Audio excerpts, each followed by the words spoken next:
So the idea of relaxing, or relaxation, this is a relaxation problem. And the whole idea is, instead of cost, we're going to call this perturbedness or anxiety or energy. In this case, energy is bad. Usually we think of energy as being a good thing, but in the case of a relaxation problem, energy means you're all anxious and you're full of bad energy. And you want to get rid of bad energy so that you can relax. And when you're relaxed, then you're happy.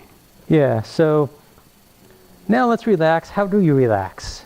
Well, that's not well defined, but one way is we could just make a change. And when we make that change, one of two things will happen. Either the energy will go down or it won't. If the energy doesn't go down, put it back. We did something bad. And if the energy did go down, leave it, right? Now put this in a loop and repeat for a darn long time, and what will happen is the numbers will shift around and eventually they'll settle. And once they're settled, we end up in a local optimum. So if our search space, if this is what our energy looks like, eventually we'll end up down here. And it's not the global optimum, but hey, it's the lowest region around. And no matter how we perturb these numbers, if we perturb them by small amounts, we can't find any way to improve it. And so we say, there, we've converged, and once we've converged, we look at the answer and see how good it is. Okay. Now this is not a solution to the traveling salesman problem. It's a heuristic for the traveling salesman problem, right? There is no solution. If there were, then P is equal to NP and the world explodes and all kinds of stuff happens. Yeah.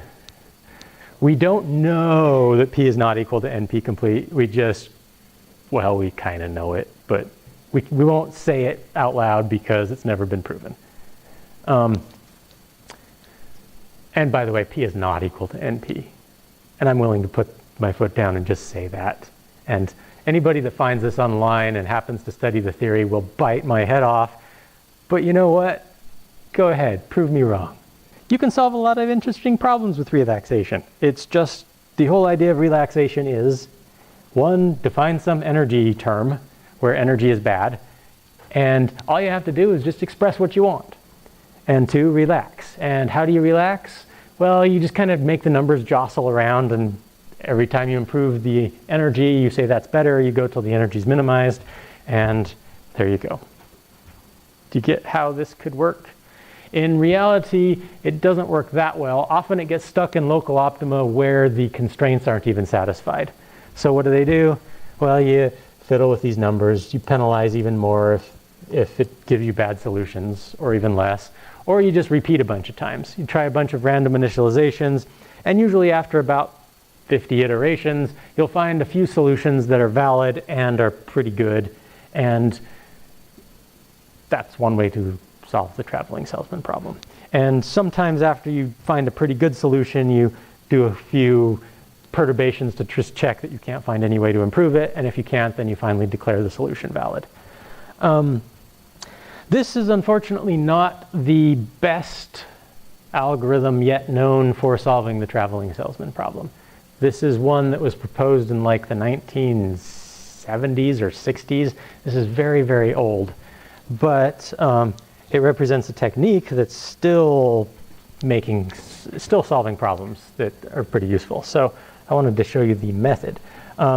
This is also kind of the birth of artificial neural networks. This was originally proposed by a guy named Hopfield. He made what's called a Hopfield network, and the way he implemented it is each of these circles is a sigmoid unit. So each one is fully connected to all of the adjacent units, and each sigmoid unit its value is computed as the sum of the incoming values and then run through a sigmoid function. And these numbers that specify the cost between cities are what are now called weights in an artificial neural network. And he would do relaxation by simply recomputing and recomputing and recomputing the values at each unit. Because each unit activates according to the values of the units adjacent to it. And so each time they activate, they compute a value that's a little bit more relaxed than the ones next to it. And he did a bunch of proofs that show that every time you activate all the units around, it always is guaranteed to reduce the amount of energy. Now, that big fancy proof is not necessary for a relaxation technique, but he showed that it works when you use sigmoid units. And so for a while, there was a whole lot of excitement about, wow, what can we do with these artificial neural networks? We just need to intelligently set the weights and then relax and relax and relax, and they can solve all kinds of problems. And even the traveling salesman problem, which they didn't have solutions for at the time. So artificial neural networks got really exciting, and a bunch of people started researching them. A few years later, a technique called backpropagation came out, and suddenly feed-forward neural networks were born, and neural networks became a supervised learning technique. But we're before that at this moment in history. If we're looking at this type of neural network, relaxation is really an unsupervised method. And so originally neural networks were these unsupervised techniques, and they didn't optimize by gradient descent, they optimized through relaxation. Yeah, so if these are neurons in an artificial neural network, then activate means they're sending spiky electrical signals, and that activation is kind of the meaning of them. So in this case, these are sort of mirror neurons for the cities they represent, right? And so the activation of one of these units means go visit this city. And again, that's just an example problem. You could solve a lot of different problems with these unsupervised type of models. Okay, so now let's talk about how to approach this with a associative memory problem. Okay, so now again, these differ from neural networks as you know them now, because while there is this relaxation process, that's kind of the equivalent of feeding forward through a neural network. That's figuring out what values it computes. The weights are still being set by hand, and that's very different from what we're used to doing, because this isn't really trainable. It's more relaxation is the only training process going on here. Okay, so now in theory, imagine that you have a bunch of neurons. I guess we'll go left to right just because I'll be consistent. I'm going to clean up my chart now. And let's suppose that you don't have to, by the way, arrange these things in layers. And Hopfield didn't. He arranged them in, he did a fully connected thing. So instead of being in layers, every single neuron was connected to every other neuron in the entire network. So it was more of a one of these type deals. But this is what a Hopfield network usually looked like. Okay. As neuroscience progressed, people started to say, hey, the brain is arranged in layers, so maybe we should arrange our neural networks in layers. And when backpropagation came out, that became a really convenient architecture. So this is kind of the way things drifted. And let's stick with it because that seems to have some value, at least for reducing the number of connections. Okay, now let us suppose that we know some values, like usually we take features and labels, and we usually say that we know the features and we want to know the labels. What if we gave it some examples? So we clamp down to this neural network. I'll use red to indicate clamped. Oops. The idea of clamping is I'm going to say, hey, neuron, take on this value. And the neuron now has to take on that value. And while I will relax all the other connections, or I'll relax the activations of all the other neurons in this network, no matter what it says these values should do, I'm going to tie them back to the labels. Does that make sense? So I'm going to keep asserting the values that I know on these clamped units. And then I'm going to relax all of these other units. So all of these units will take on whatever values minimize the energy or the conflict or badness with the other units. So for example, let's suppose this weight right here is pushing this guy to go high, and this weight right there is pushing that guy to go low, and this one's pushing it to go high. What value should it take? Well, it's going to kind of fudge around and find a happy medium that sort of appeases everybody. And once all the units in the whole network, well, you can see that that's going to kind of force this unit to take on some value. And I don't know what value it's going to take on, but depending on the weights that connect it to those original values, it's going to take on some other activation.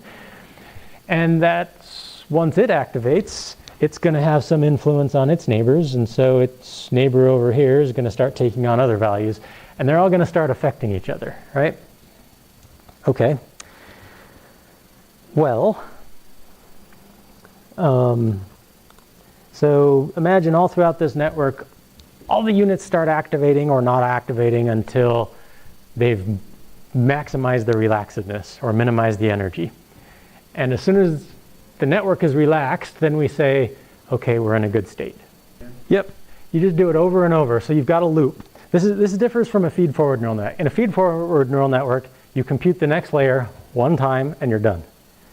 In a relaxation one, in a associative memory type thing, you can't ever be done, because as soon as you compute something, it's going to affect its neighbors. And as soon as you compute those, it's going to affect its neighbors. It's sort of like the hot plate problem. Are you familiar with the hot plate problem? If you have a piece of metal and you stick ice on one side and fire on the other end, what happens? Well, all the atoms in the hot end start jiggling around, and they jiggle their neighbors and they jiggle their neighbors, and the ice freezes this atom and freezes its neighbors, and so the energy flows through the plate until it eventually stops. So convergence does happen, and it's proven that with sigmoid units, if their activation is always dependent on their neighbors, they will always activate a little less strongly than their neighbors tell them to, because that's what a sigmoid does, it squashes the value. And so eventually the system will relax. It'll converge and stop changing. So when you say neighbors, you're talking about previous layer neighbors? No, actually there's not really any previous. It's just all connected in all directions at this point. Oh, so you just go back and forth? Yep, there's back and forth. If this one activates, it wants this one to activate, and it wants those to activate. So wherever there's a positive weight, if you activate, you're going to positively influence your neighbors to activate. But if there's a negative weight, then they're going to negatively influence their neighbors to activate. And there's a jostle back and forth. And imagine just a bunch of people in a room, and some of them like each other and some of them hate each other. Eventually they're going to form cliques or whatever they do to relax the energy in the room. A restricted Boltzmann machine is a type of this. And in fact, that's kind of what I'm building up towards. So Hopfield networks inspired restricted Boltzmann machines. And that's, in fact, let's do restricted Boltzmann machines. Although I'm not going to do them specifically. I'm going to save that for my neural network class, because then we'll get into the juicy details of exactly how to do the math and compute the gradients and all of that. But here's how a restricted Boltzmann machine at a vague high level. Now let's see if we can tune the weights a little bit. Imagine that we've started activating all these units, but then we say to ourselves, these two are just having a hard time working it out, right? Wouldn't it be nice if the weight between them were negative rather than positive? Then all of a sudden the system as a whole is a little bit even more relaxed, right? Okay, so let's suppose we allow the weights to change. We've initialized the weights to small random values, and now we relax the network, but if the network just can't relax, then we relax the weights. Something to do, right? Well, now let's present a new pattern. Now we present blue, whatever that means. This is a new training pattern. And there's new values here. And the network relaxes, but it can only relax so much, and so we relax the weights a little bit. And now the network's pretty relaxed. And Then we present a new training pattern to it. Let's do pink. Oh, we already did pink. Let's do a green one. I don't know what that means even, but these are numbers now. We've fed new numbers into it, and we relax the system, and then we relax the weights. Eventually, we're going to converge in terms of both activations of units and activations of weights until we start to get to the point where we can present new patterns to it. We present the yellow pattern to it now, and not much changes. Like the activations change. The units have to start changing a lot because these are new numbers, and so they have to coordinate with it. But the weights have found something that starts working for all of the patterns we present to it. What does that mean? That means the network has learned how to make these things go together. It's kind of extracted the meaning from the numbers. And if that's the case, then we can say we're trained. And so now, what if we don't clamp everything? What if we just clamp some features down now, and then we say, okay, go, and everything relaxes. Now our weights are frozen because we're done training, but we're going to let the units relax, and they relax according to the weights that describe the relationships between them. And if we do that, then they're going to affect each other, and they affect each other, and they're ultimately going to affect these numbers down here. And these units, which are not clamped, are going to take on some values, and presumably they're good predictions. Does that kind of make sense? Yeah, clamp means, why did I put the word clamp there? These are the ones that are never clamped. Only these ones are clamped. Not sure why I wrote it like that, but do you see that you could clamp layer features and predict labels now? Okay, well, what's interesting is there's not really any concept of features or labels because you could just as well clamp the labels and predict the features, right? And so this was sort of the birth of generative neural networks where, hey, you could say, well, I want a 2, and it would draw a picture of a 2. Or you could show it a picture of a 2, and it would tell you that's a 2.